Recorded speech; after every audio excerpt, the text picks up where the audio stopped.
भारत देश हमेशा से ही ताकतवर लोगों का स्थान रहा है। ये रामायण काल से है। त्रेता युग में हनुमान जी ताकतवर लोगों का प्रतिनिधित्व करते रहे हैं। फिर द्वापर में आए भीम के साथ गदा युद्ध के साथ एक अन्य कला भी जुड़ी थी, वो थी मल्ल युद्ध, जिसे आज के ज़माने में कुश्ती कहा जाता है। भीम और जरासंध की कुश्ती पूरे 28 दिन चली थी, ऐसा महाभारत में लिखा है। आज भी ग्रामीण भारत के गांवों में कुश्ती मनोरंजन का व ताकत का सम्मिलित रूप है। कुश्ती आज परिचय की मोहताज नहीं है। ऐसे ही एक महान पहलवान के बारे में मैं आपको बताने जा रहा हूं, जो कि मेरे दादाजी थे। बात शुरू करने से पहले मैं अपने सुनने वालों से कहना चाहूँगा कि वे चैनल को लाइक करना, सब्सक्राइब करना, शेयर करना व कमेंट करना ना भूलें।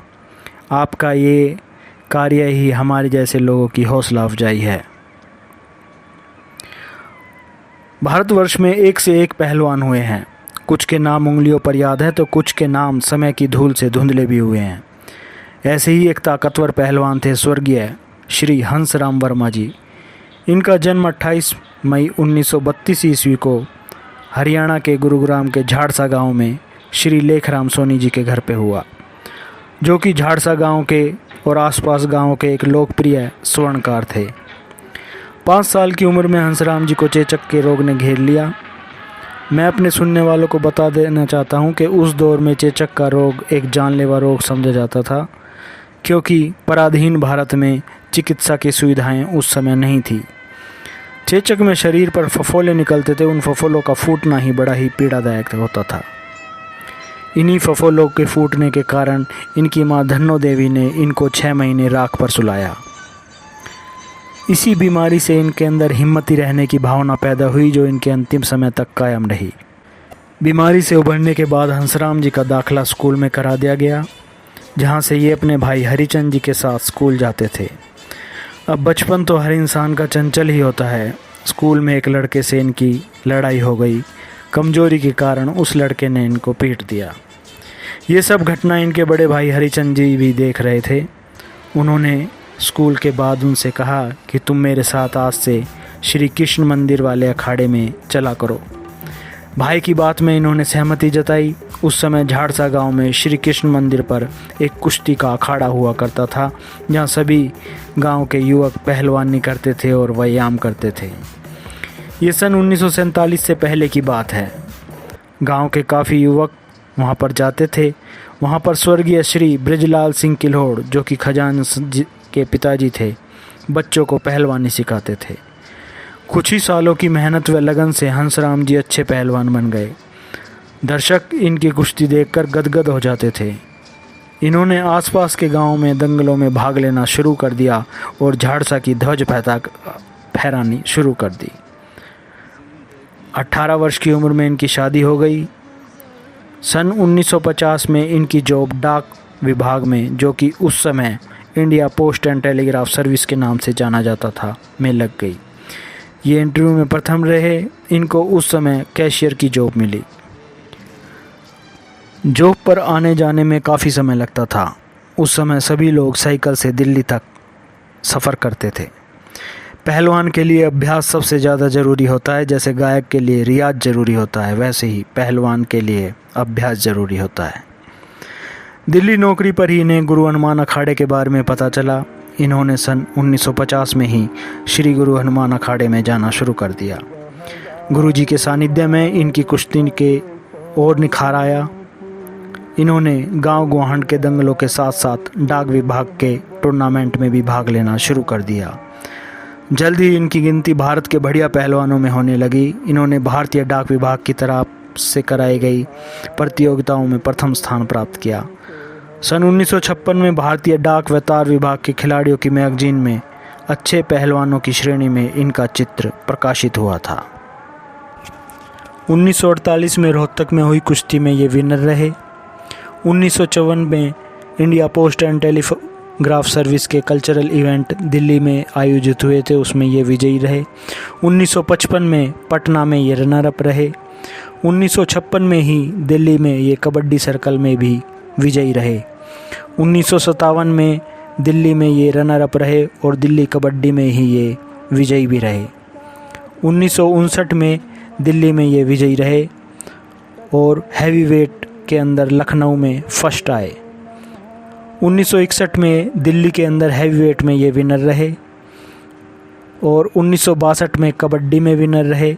1963 में मिडल वेट में विनर रहे। 1964 में कबड्डी और दिल्ली में कुश्ती में फर्स्ट आए। 1965 में जबलपुर में फीदर वेट में विनर रहे। 1966 में कलकत्ता में आयोजित हुई कुश्ती में ये रनर रहे। 1967 में दिल्ली में आयोजित कुश्ती में ये फीदर वेट में फर्स्ट रहे। 1968 में दिल्ली के ही अंदर ये रनर अप रहे और 1972 के अंदर ही दिल्ली में आयोजित कुश्ती में ये फर्स्ट आए। विभाग की कुश्ती के साथ साथ इन्होंने दिल्ली व एनसीआर के सभी दंगलों में भाग लेना शुरू कर दिया व कुश्तियाँ जीते। दिल्ली के नजफगढ़ इलाके में जहाँ इनकी बहन रहती थी, वहाँ ये दंगल के बाद स्नान के लिए जाते थे तो वहाँ पर इनको देखने के लिए लोगों का हुजूम उमड़ पड़ता था। गली पूरी ही भर जाती थी लोगों की भीड़ से। ये झाड़सा गांव के सबसे पहले पहलवान थे जिन्होंने मिट्टी व मैट दोनों पर कुश्तियाँ लड़ी। इन्होंने 1945 से 1972 तक खूब कुश्तियाँ लड़ी। इनकी पहलवानी के कारण आज भी झाड़सा से 15-20 किलोमीटर के एरिया में लोग इनको इनके नाम से ही पहचान जाते हैं। ये गुरु हनुमान के प्रिय शिष्यों में से भी ये एक रहे हैं। 1972 में अज्ञात बीमारी के चलते इनको खून की उल्टियाँ हुई, जिसके बाद डॉक्टरों ने इनको कुश्ती लड़ने से मना कर दिया। इसके बाद इन्होंने गांव के बच्चों को कुश्ती के गुर सिखाए। ये शाकाहारी थे। कुश्ती के दिनों में 5 से 8 लीटर दूध, आधा किलो देसी घी व आधा किलो बादाम लेते थे। ये एक बार में 2000 दंड बैठक भी लगाते थे। इसके बाद 2-3 घंटे जोर करते थे। कुश्ती के बाद ये गांव के सामाजिक कार्यों में भी काफ़ी बढ़ चढ़ कर हिस्सा लेते थे। झाड़सा गांव की पुरानी रामलीला में ये जनरल सेक्रेटरी व कैशियर भी रहे। झाड़सा गांव में 30-40 साल पहले आपस में बहुत ही प्रेम व भाईचारा था। पूर्ण पहलवान, निशान शौकीन, जीतराम पहलवान इत्यादि अनेक पहलवान थे जिनके तो आधे लोगों के तो हमें नाम भी नहीं पता। इनके काफ़ी अच्छे दोस्त थे और लोग काफ़ी सम्मान की दृष्टि से इनका आदर करते थे। पहलवान कितना ही बूढ़ा हो जाए पर घरेलू मैदान पर वो चुनौती सहन नहीं करता। ऐसा ही हुआ। पहले झाड़सा गांव में हर वर्ष 26 जनवरी पर बियर फैक्ट्री के पीछे मैदान पर कुश्ती दंगल का आयोजन होता था। वहां पर एक बार दिल्ली के बरवाड़ा गांव से आए एक पहलवान ने छुट्टी बोल दी। उस पहलवान के सामने चुनौती स्वीकार करने की हिम्मत कोई नहीं कर रहा था। गांव की चारों पट्टी के लोग खड़े होकर वहां एक दूसरे का मुंह ताक रहे थे। उसी समय गांव की आन बान व शान के लिए हंसराम पहलवान जी ने 55 साल की उम्र में उस युवा पहलवान की चुनौती स्वीकार करी। ये सन 1987 का वाक़या है। हंसराम ने भीड़ भरे दंगल में चुनौती स्वीकार की व ललकारते हुए कहा कि भाई, सूखा इनाम नहीं ले जान दूंगा, मिट्टी तो तेरा लगा ही दूंगा। खचाखच भरी भीड़ में हंसराम जी ने संन्यास के बाद दोबारा लंगोट कसा व उतर पड़े दंगल में। युवा पहलवान पुराने पहलवान के दांव पेच देखकर दंग रह गया। उम्र के फासले को देखकर गांव वालों ने जल्द ही कुश्ती छुड़वा दी, पर हंसराम जी के साहस को देखकर पूरा गांव गदगद हो गया। उन्होंने हंसराम जी पर दिल खोलकर नोट बरसाए। हंसराम जी सारे पैसे श्री कृष्ण मंदिर में दान दे आए। आज भी बुजुर्गों की जुबान पर हंसराम के इस किस्से की कहानी मौजूद रहती है।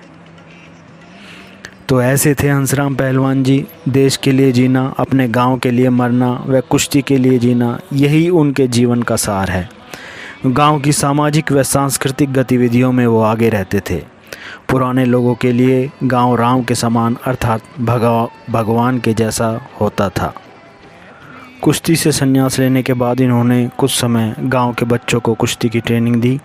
फिर इसके बाद इन्होंने देखा कि गांव के नाम के लिए एक बढ़िया पहलवान बहुत ज़रूरी है। इसके बाद इन्होंने अपने मित्र भरत सिंह ठाकरान के पुत्र धीरज उर्फ वीरेंद्र को हनुमान अखाड़े में दाखिल कराया, जो बाद में देश के एक बड़े पहलवान बने और भारत कुमार तक के टाइटल पर पहुँचे। उन्होंने कॉमनवेल्थ और वर्ल्ड चैम्पियनशिप में पदक जीते। आज वो रेलवे में कार्यरत हैं। तो दोस्तों, ये थे हमारे हंसराम पहलवान जी, जो स्पोर्ट के एक बहुत ही बढ़िया खिलाड़ी थे, कुश्ती के अच्छे खिलाड़ी थे। अगली दफ़ा मैं फिर आपके सामने एक महान व्यक्तित्व की गाथा लेकर आऊँगा। तब तक के लिए आज्ञा दीजिए। जय हिंद, जय भारत।